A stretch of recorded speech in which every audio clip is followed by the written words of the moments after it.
जय हिंद दोस्तों। आज की इस वीडियो में हम लोग क्लास 10 की एक बहुत ही महत्वपूर्ण सवालों को हल करने वाले हैं जो कि एग्जाम में बार बार आते हैं। और दोस्तों ये सवाल कहीं ना कहीं 8.2 का सबसे टफ सवाल है, यानी कि टफ तो नहीं है लेकिन बहुत सारे बच्चे नहीं कर पाते हैं। तो मैं आपको सिखाने वाला हूँ कि आप एकदम आसान तरीके से किस तरह से हल करना सीख पाएंगे। सो फ्रेंड्स, यहाँ देखिए लिखा है काश 45 अंश, और काश 45 अंश का मान होता है 1/करड़ी में 2। तो जितना मान होता है आप मान तो रखने जानते होंगे, तो मैं रख लेता हूँ बट्टे में। यहाँ पर है सेक 30 अंश, और सेक 30 अंश का मान होता है 2/करड़ी में 3, और प्लस में यहाँ पे है कोसेक 30 अंश, और कोसेक 30 अंश का मान होता है केवल 2। तो यहाँ से हमने केवल मान रखा है। अब हल कैसे करना होता है अब देखते हैं। एक काम करते हैं, इसके बट्टा में 1 मान लेते हैं। अगर किसी भी संख्या का हर में कुछ ना हो तो वहाँ आप 1 मान सकते हैं, और अभी भी ऊपर वाले कुछ भी नहीं करना है। और यहाँ क्या करते हैं कि यहाँ भिन्न की जोड़ की तरह, यानी इसका गुणा इधर, इसका इधर, और नीचे का नीचे कर लेते हैं। जब 1 गुणा करेगा 2 में तो 2 1 कम 2, प्लस जब ये वाला करड़ी में 3 गुणा करेगा 2 से तो हो जाएगा 2/करड़ी में 3। कुछ लोग 3 दूना 6 करते हैं करड़ी में, ऐसा नहीं होगा।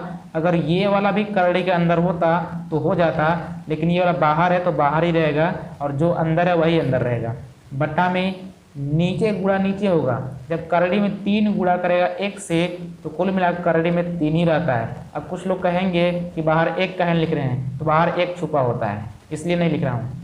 अब दोस्तों यहाँ पर बट्टे के बट्टा हो गया, ध्यान दीजिए। अगर मान लीजिए 2/5 है और इसी के बट्टा में 3/7 है, तो नियम क्या होता है, ऊपर वाले बट्टा कुछ भी नहीं करते हैं और यहाँ गुणा का चिन्ह लगा करके नीचे वाले को पलट देंगे, यानी कि 3/7 है तो 7/3 करते हैं। तो उसी तरह से यहाँ भी करेंगे, यानी कि 1/करड़ी में 2 अपने स्थान पर रहेगा, और यहाँ गुणा का चिन्ह करके और इसको पलटेंगे, यानी कि करड़ी में 3 ऊपर चला जाएगा और नीचे कितना रहेगा 2 + 2/करड़ी में 3। अब ध्यान दीजिएगा, यहाँ पे ऊपर वाला अंक ऊपर ही गुणा करेगा और नीचे वाला नीचे ही करेगा। जब 1 गुणा करेगा करड़ी के अंदर तो हो जाएगा करड़ी में 3 बट्टा में ये वाला अभी सेम टू सेम रखता हूँ, बाद में गुणा कराता हूँ। अब अगर देखा जाए तो कहीं ना कहीं ये वाला आंसर हो सकता था, क्योंकि बहुत सारे बच्चे इतना ही केवल हल करते हैं और उन लोग को लगता है हमारा आंसर आ गया, लेकिन आपका बुक में इसका आंसर मिलता नहीं है। लेकिन दोस्तों एक नियम होता है, अगर आप किसी भी सवाल को हल करते हो, अगर उसके आंसर के फाइनल रिजल्ट में अगर उसके हर में कहीं ना कहीं करड़ी आएगा तो वहाँ क्या करना होता है, परिमेयकरण।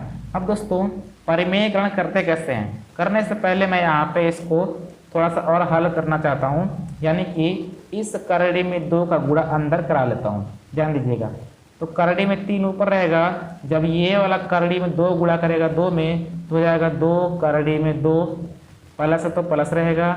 ये वाला गुणा करेगा इसमें तो 2 बाहर है तो बाहर ही रहेगा, लेकिन 3 दूना 6, यानी कि अंदर वाला अंदर से गुणा कर लेगा तो इतना हो जाएगा। अब दोस्तों मैंने बोला कि भाई यहाँ पे अगर आपके आंसर के हर में कहीं ना कहीं करड़ी आएगा तो वहाँ पे परिमेयकरण करते हैं। अब परिमेयकरण करने का नियम ये होता है कि जो आपके हर में होता है जस्ट उसके विपरीत से ऊपर नीचे गुणा करते हैं, यानी कि यहाँ पे 2/करड़ी में 2 + 2/करड़ी में 6 है, तो यहाँ पे 2/करड़ी में 2 - 2/करड़ी में 6 से ऊपर नीचे गुणा करेंगे।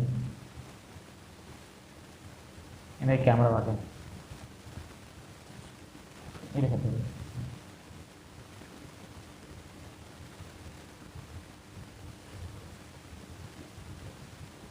तो यहाँ पे हमने इसके विपरीत से ऊपर नीचे गुणा कर लिया। अब दोस्तों फिर से ऊपर गुणा ऊपर और नीचे गुणा नीचे करेंगे। अब आपको यहाँ पे एक फार्मूला पता होना चाहिए जो कि होता है a + b और दूसरी पोस्ट में a - b। ये फार्मूला होता है a² - b² का। तो यहाँ पे जब करड़ी में 3 गुणा करेगा इसमें तो हो जाएगा 2/करड़ी में 3 दूना 6, जब ये वाला गुणा करेगा इसमें तो हो जाएगा माइनस में 2/करड़ी के अंदर 6 × 18, लेकिन बट्टा में क्या होगा ध्यान दीजिए a प्लस बी और a माइनस बी, यानी कि देखिए दोनों सेम मिल रहे हैं तब भी ऐसा हो सकता है। तो हो गया a plus B a minus B, यानी कि फार्मूला क्या होता है a स्क्वायर। अब a स्क्वायर कहने का मतलब 2 करड़ी में 2 का स्क्वायर माइनस बी स्क्वायर, यानी कि 2 करड़ी में 6 का स्क्वायर।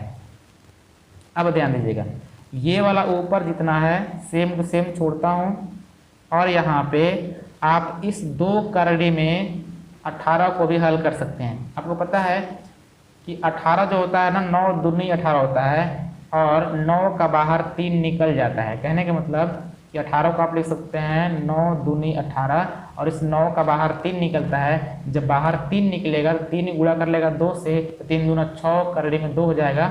तो इसको आप लिख सकते हैं 6 करड़ी में 2 और बट्टा में हो जाएगा। ध्यान दीजिएगा बट्टा में कितना होगा, बट्टा में है a square minus B square, यानी कि जब 2 करड़ी में 2 का स्क्वायर करेंगे तो इसका मतलब होता है कि 2 करड़ी में 2 बार गुणा करेगा।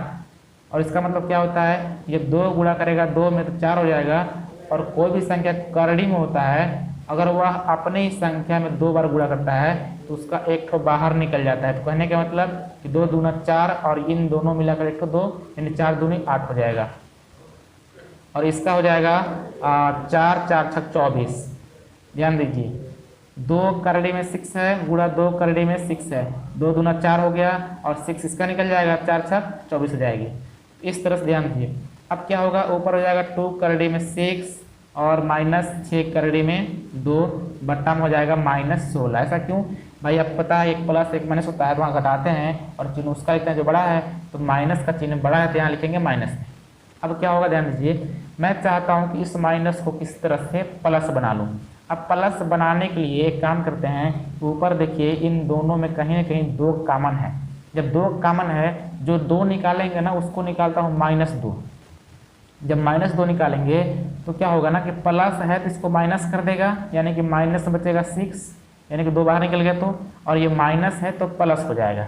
माइनस निकालने से फर्क केवल इतना ही पड़ेगा, तो जाएगा 3 दूना 6 और ये वाला करड़ी में 2 और बट्टा में हो जाएगा -16। अब ध्यान दीजिए माइनस माइनस प्लस 2 बट्ठे 16। अब दोस्तों ये वाला प्लस में है तो आप इसको पहले लिख सकते हैं और ये वाला माइनस है तो बाद लिख सकते हैं, और बट्टा में 8, और ये आपका आंसर हो गया। उम्मीद है कि आपको ये सवाल बहुत ही अच्छे तरह से समझ आई होगी।